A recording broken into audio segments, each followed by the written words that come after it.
July wrapping up, and we're headed straight into August, and I think there's going to be some big weather changes on the way, and that could mean some really active tropical activity. We're going to look at that today, and I'm going to show you why it seems to be coming together as we head into August. Hey, welcome to the video. We're going to start off here in the upper levels because this is where the weather's being driven from. We're starting off with the European deterministic. We're going to dig into some of the other models too in this video, but we'll start here first because I think this tells the story over the next couple of days. We do have some cooler air that's going to work into the northern plains. It's going to move as far south, I think, as the Tennessee Valley, eventually into parts of the Appalachian, even into parts of the Mid-Atlantic. There's your trough. You can see it digging in here with some cooler temperatures, again, for the Great Lakes, even into parts of the Northeast. We do have a decent ridge across the south that stretches all the way back along the U.S.-Mexico border into parts of Southern California. However, off the west coast, things a little bit more active with some onshore flow here and a pretty good low wrapping up here just south of Alaska. A lot of onshore flow into parts of western Canada. That's going to keep the showers here, I think, as we head into the weekend. Let's really push the boundaries here and take this out far. This is going to be heading into the following week. Now, do I believe an operational run looking out into August? Not quite at this point, but I think the trend, if you notice these lines, right, they're a lot more tighter here across the country. I'm going to take you back to where we are right now. Look at this, significantly different. You've got this huge ridge that's going to be parked across the southern Mississippi River Valley.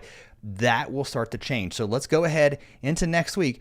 Regardless, I guess, of what sensible weather you see, this is a big change. However, once we get toward the 7th, the 8th, and the 9th, I think at this point you start to look into the tropics, okay? So not only do we have some warm water here, and I'll show you that on a map in just a moment, you're starting to set up that ridge again across parts of the southeast, and under that, does that let something tropical in nature move into parts of Florida, the southeast coast, maybe the Gulf Coast? Something to watch. Let's flip sources now. Let's go over to the GFS ensemble guidance. It also shows things pretty similar to what we're seeing through at least this upcoming weekend. But look, next week too, those height lines much further to the south, and I think that means a more active forecast, certainly not as hot, I think, as what we're seeing right now. But look what happens on the ensemble guidance from the GFS2. It also starts to develop that ridge across the southern U.S. I think, again, that opens the door.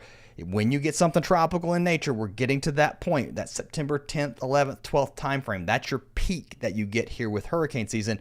So right now, things are ramping up towards that date, and then we'll fall off as we head through October, November, and December. So you always want to pay attention as we get into August. Let's push this out even further. Now, once we get into the middle part of the month, what does it look like? I think your guess is as good as mine. But with the trend being for these higher heights across the south, I think the idea is that we have to watch the tropics a little closer. Let's switch sources. We'll give you one more model. This is the operational AI version of the European, and I just want to show you this for kicks. It also has the idea heading into next week to lower heights across the country. Again, a much more active setup as we head into August. And it also develops that ridge across the south. It's a little bit of a different look here on the AI as you head toward the 9th and the 10th, but you still have this decent ridge, a 594 height line here starting to develop across Bermuda.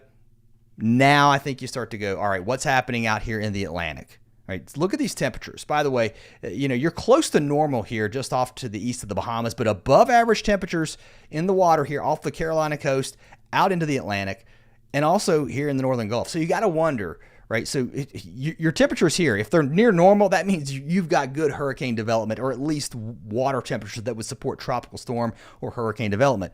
Can you get the system to come together? That's going to be the question. I think the problem will be if anything in this area forms, even if it forms back here and it starts to drift to the north, and if we got that high here that continues to drive everything west, does it push it into Florida? Does it move it into the northern Gulf? I think there's all these questions, but now you have warmer water than what you would normally see. So, something to keep an eye on. The European Ensemble Tropical Guidance, the tracks. I mean, it's showing something, trying to develop. I'm going to back this up here. You can see the date above my head. By the way, we'll have to watch the back end of this front that drops south. That's going to bring all the changes heading into this week. Watch the Carolina coast. This has been notorious for the last couple of weeks. You're getting something at least trying to show up here and then kind of work its way back to the west. I think you got to watch these old fronts, but now we're starting to watch these tropical waves as they move off the east coast of Africa and start to pivot out into the Atlantic. 4th, 5th, and 6th, you start watching here. You start looking at back to the west. or to the east rather, as these move off to the west. A long way to go. More to come.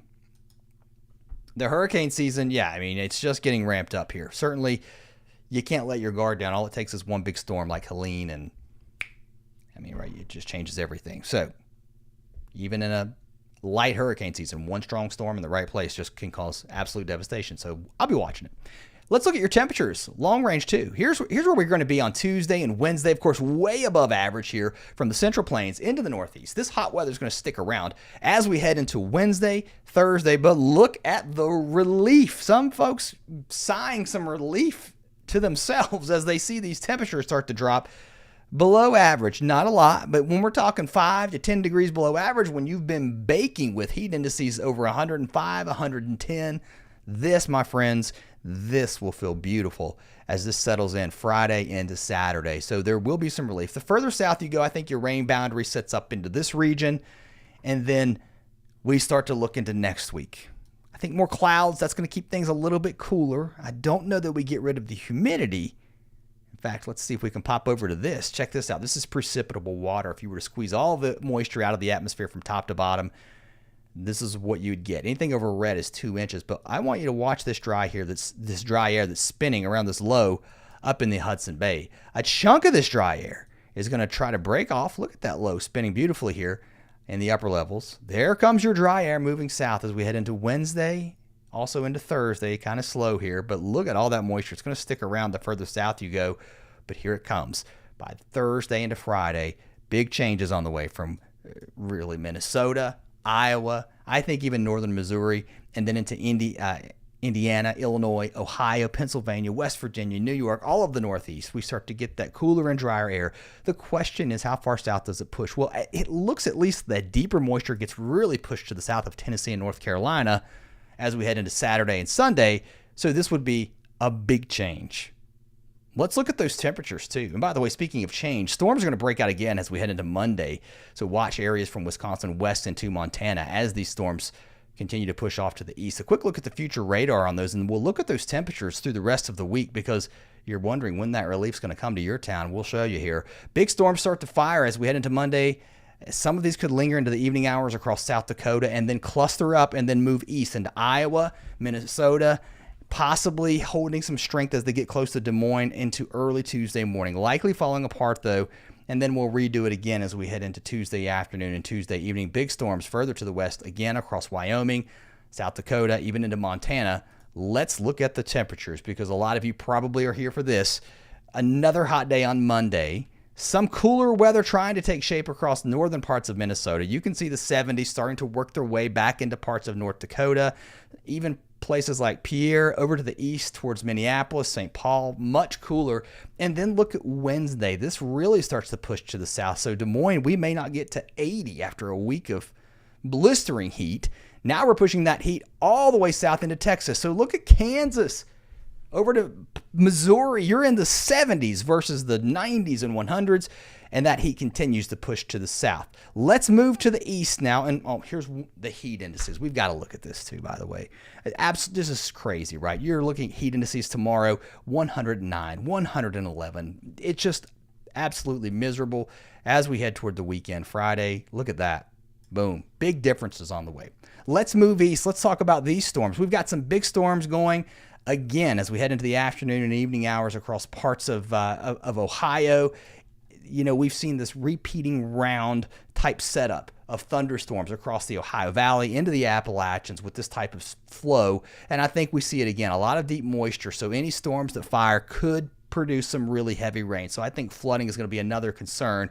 And then as we head into Tuesday, the shower and storm activity starts to increase a little bit more across parts of the Carolinas, into the southern Appalachians, even into parts of Georgia. It's not going to be a washout. Not everybody's going to see the rain, but there is a chance of some precipitation. Anyway, let's look at the numbers here.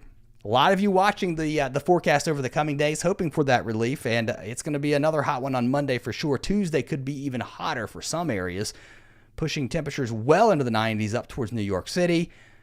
But here comes that relief. As we head into Wednesday, you'll start to feel it first across parts of northern Michigan. You can see temperatures dropping back into the 70s for Wednesday afternoon. Highs would probably still get into the 80s, I think, for Detroit, into the UP, though, I think we're going to be into the low 70s, so some nice cool weather. And then we'll continue to push this out into Thursday and Friday. Here comes some much cooler air. Now, you're going to get more clouds across the Mid-South, down into parts of the Deep South, even northern Mississippi and Alabama. With the rain, you may be stuck in the upper 70s and low 80s, but drier air to the north, we've looked at that. Temperatures struggling to get to 80.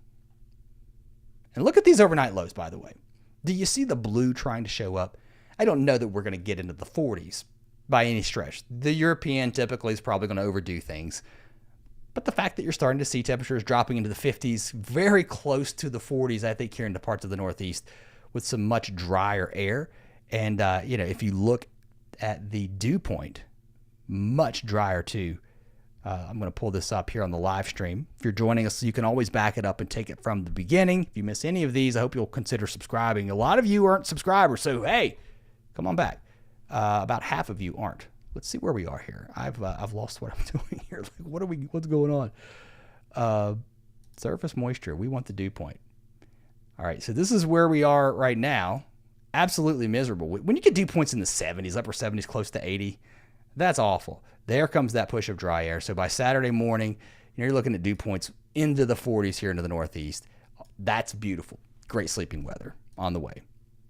Not tonight, not tomorrow.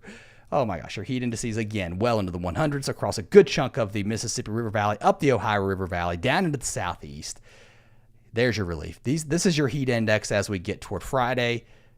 It's still in the triple digits across the south. You folks know from Macon over to Augusta to, good grief, Hilton Head, Charleston, Columbia, especially once you get away from the coast, it's going to stay hot. Not a lot of changes here for the Deep South.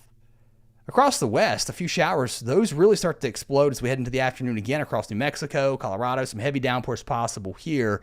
And I think more coverage across the west, at least as we head into Tuesday. And here's a quick look at those temperatures out here. Look how cool it is up in the mountains. If you want to escape the heat, head up into the high elevations. Another hot one, though, across the far southwest. Even eastern Oregon, parts of the lower elevations of Idaho still scorching into the 90s. And we may even heat up more as we head into Tuesday. All right. That's just a quick look, guys. Hope you have enjoyed the video today. Come back and see me here on the channel, and I will see you next time. Have a great one.